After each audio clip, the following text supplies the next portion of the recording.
നാം ജീവിക്കുന്നതായ ഈ കാലഘട്ടത്തിൽ ദൈവവചനത്തിന് വളരെയേറെ പ്രാധാന്യമുണ്ട്. എന്താണ് ദൈവവചനത്തിൻ്റെ പ്രാധാന്യം?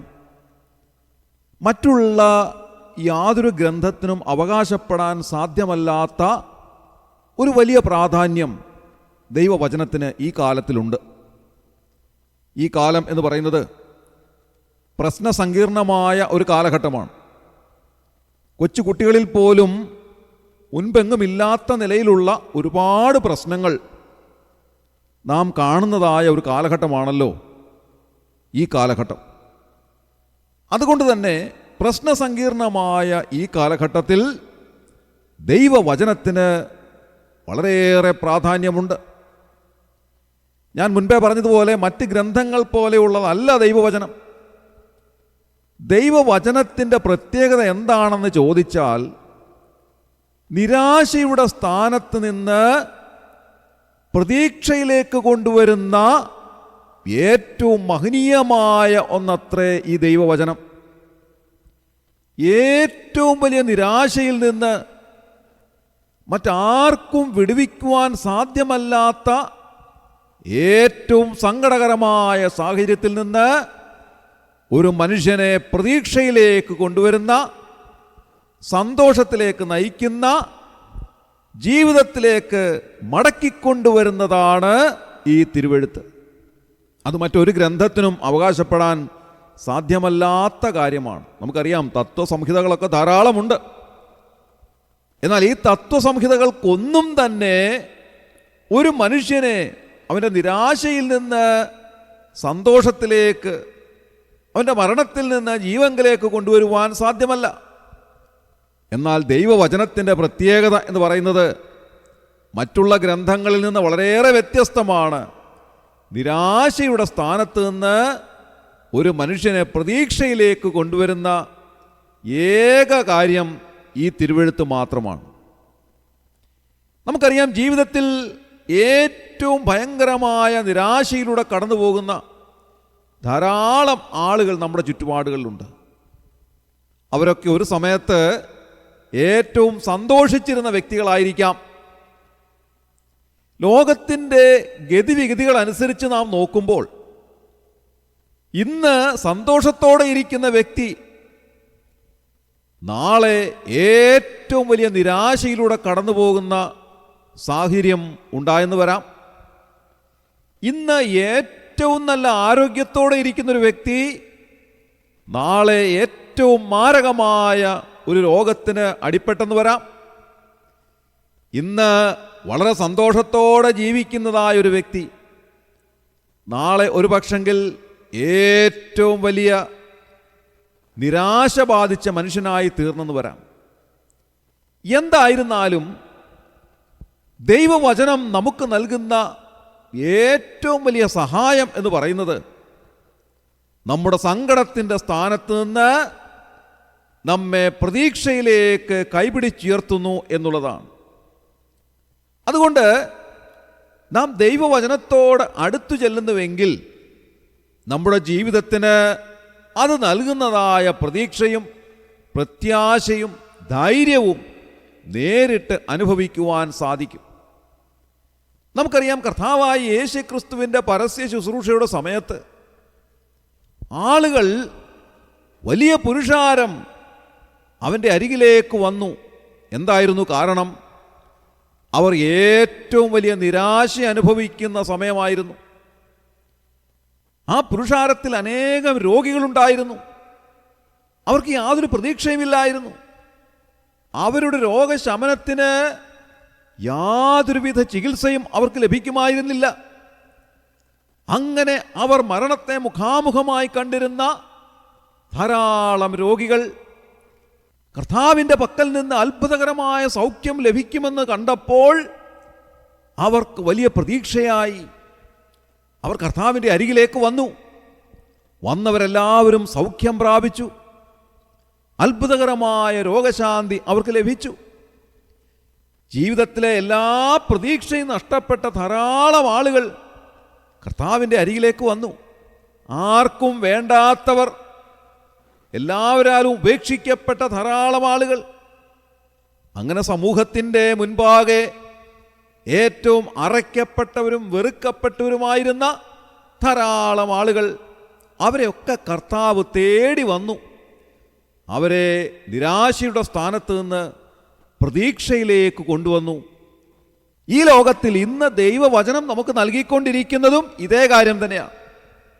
അതുകൊണ്ട് ഇന്ന് രാവിലെ ഞാൻ ഓർപ്പിക്കട്ടെ, നമ്മുടെ ജീവിതത്തിൻ്റെ ഏറ്റവും സങ്കടകരമായ സാഹചര്യത്തിൽ നിന്ന് നമ്മെ സന്തോഷത്തിലേക്ക് നയിക്കുന്ന ഈ ദൈവവചനത്തിൻ്റെ അരികിലേക്ക് ഇന്ന് രാവിലെ അടുത്ത് ചെല്ലുവാൻ കർത്താവ് നമ്മെ സഹായിക്കട്ടെ. നമ്മെ അടുത്തറിയുന്ന കർത്താവ്, നമ്മുടെ ഹൃദയ നിരൂപണങ്ങൾ അറിയുന്നവനായ ദൈവം, നമ്മുടെ സകല ആവശ്യങ്ങളും അറിയുന്ന കർത്താവ് അവിടുന്ന് നമ്മുടെ അരികിലേക്ക് വരുന്നു, നമ്മെ ആശ്വസിപ്പിക്കുന്നു, നമ്മുടെ നിരാശ മാറ്റി നമ്മെ സന്തോഷത്തിലേക്ക് കൊണ്ടുവരുന്നു, മരണത്തിൽ നിന്ന് നമ്മെ ജീവനിലേക്ക് കൊണ്ടുവരുന്നു. ഒരുവൻ ക്രിസ്തുവിലായാൽ അവൻ പുതിയ സൃഷ്ടിയായിത്തീരുന്നു. പഴയതെല്ലാം കഴിഞ്ഞുപോയി ഒരു പുതിയ ജീവിതത്തിൻ്റെ ഉടമയായിത്തീരുന്നു. ആ ജീവിതം എത്രയോ അനുഗ്രഹിക്കപ്പെട്ട ഒരു ജീവിതമാണ്. പഴയ ജീവിതത്തിൽ സങ്കടവും നിരാശയും പ്രയാസങ്ങളും പ്രശ്നങ്ങളും എപ്പോഴും മരണഭീതിയും മാത്രമായിരുന്നു.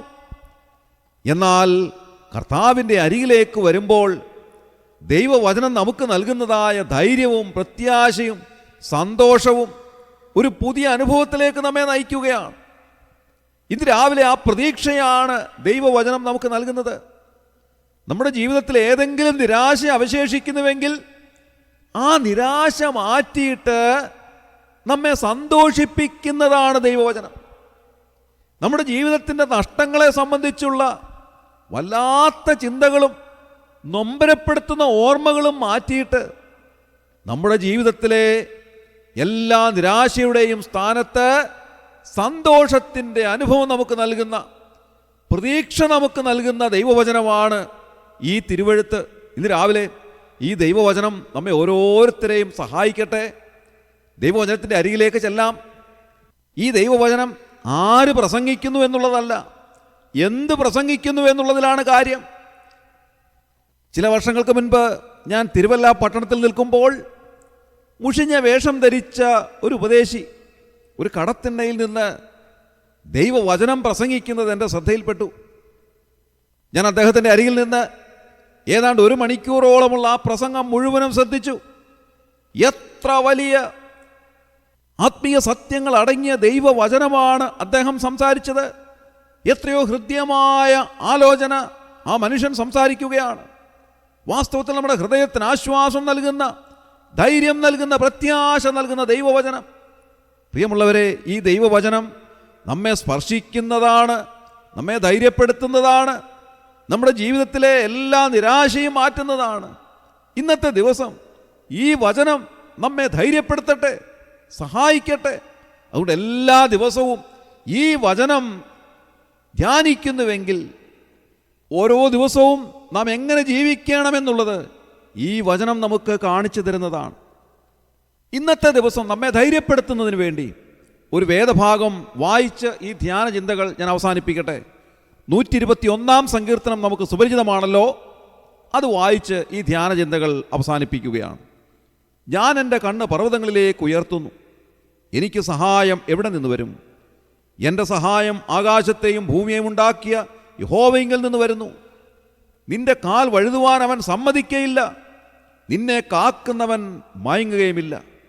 ഇസ്രായേലിൻ്റെ പരിപാലകൻ മയങ്ങുകയില്ല, ഉറങ്ങുകയുമില്ല. യഹോവ നിന്റെ പരിപാലകൻ, യഹോവ നിന്റെ വലത്തുഭാഗത്ത് നിനക്ക് തണൽ. പകൽ സൂര്യനെങ്കിലും രാത്രി ചന്ദ്രനെങ്കിലും നിന്നെ ബാധിക്കയില്ല. യഹോവ ഒരു ദോഷവും തട്ടാതെ വണ്ണം നിന്നെ പരിപാലിക്കും. അവൻ നിന്റെ പ്രാണനെ പരിപാലിക്കും. യഹോവ നിന്റെ ഗമനത്തെയും ആഗമനത്തെയും ഇന്നു മുതൽ എന്നേക്കും പരിപാലിക്കും.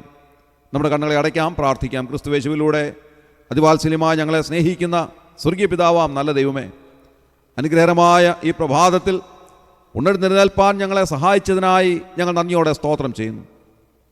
കർത്താവേ, ഓരോ ദിവസവും അവിടുന്ന് ഞങ്ങൾക്ക് നൽകുന്ന ധൈര്യത്തിനായും പ്രത്യാശയ്ക്കായും അവിടുത്തെ കരങ്ങളിൽ നിന്ന് ഞങ്ങൾക്ക് ലഭിക്കുന്ന സഹായങ്ങൾക്കായും ഞങ്ങൾ നന്ദിയോടെ സ്തോത്രം ചെയ്യുന്നു. കർത്താവേ, ഞങ്ങൾ പലപ്പോഴും എവിടെ നിന്ന് സഹായം ലഭിക്കും എന്ന് വിഷമിക്കുന്നതായ സമയത്ത് ആകാശത്തെയും ഭൂമിയെയും ഉണ്ടാക്കിയ യഹോവയിൽ നിന്ന് ഞങ്ങൾക്ക് ലഭിക്കുന്ന വിലയേറിയ സഹായത്തിനായി ഞങ്ങൾ നന്ദി നിറഞ്ഞ ഹൃദയത്തോടെ സ്തോത്രം ചെയ്യുന്നു. പലപ്പോഴും ഞങ്ങളുടെ കാലുകൾ വഴുതിപ്പോകാവുന്ന സാഹചര്യത്തിൽ ഞങ്ങളെ ബലമായി പിടിച്ച് ഞങ്ങൾ വീണു പോകാതെ താണു പോകാതെ ഞങ്ങളെ നടത്തുന്ന ദൈവകൃപയ്ക്കായി ഞങ്ങൾ നന്ദിയോടെ സ്തുതിക്കുന്നു. ഇന്നത്തെ ദിവസം കർത്താവേ, അവിടുന്ന് ഞങ്ങളെ പരിപാലിക്കണമേ.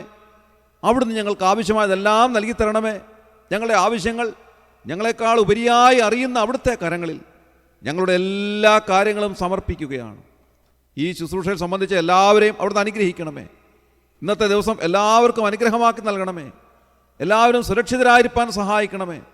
അവിടുത്തെ കൃപ ധാരാളം ഞങ്ങൾക്ക് നൽകി ഇന്നത്തെ ദിവസം ജീവിപ്പാൻ ആവശ്യമായ എല്ലാ കാര്യങ്ങളും അവിടുന്ന് നൽകിത്തന്ന് ഞങ്ങളെ സഹായിക്കണമേ എന്ന് പ്രാർത്ഥിക്കുന്നു.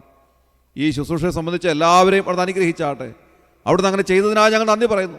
പ്രാർത്ഥന കേട്ടതിനായി സ്തോത്രം. ഞങ്ങളുടെ കർത്താവും രക്ഷിതാവുമായ യേശു ക്രിസ്തുവിൻ്റെ ധന്യമായ നാമത്തിൽ തന്നെ ആമേൻ.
ലോകങ്ങൾ അവസാനിക്കും, വാനവും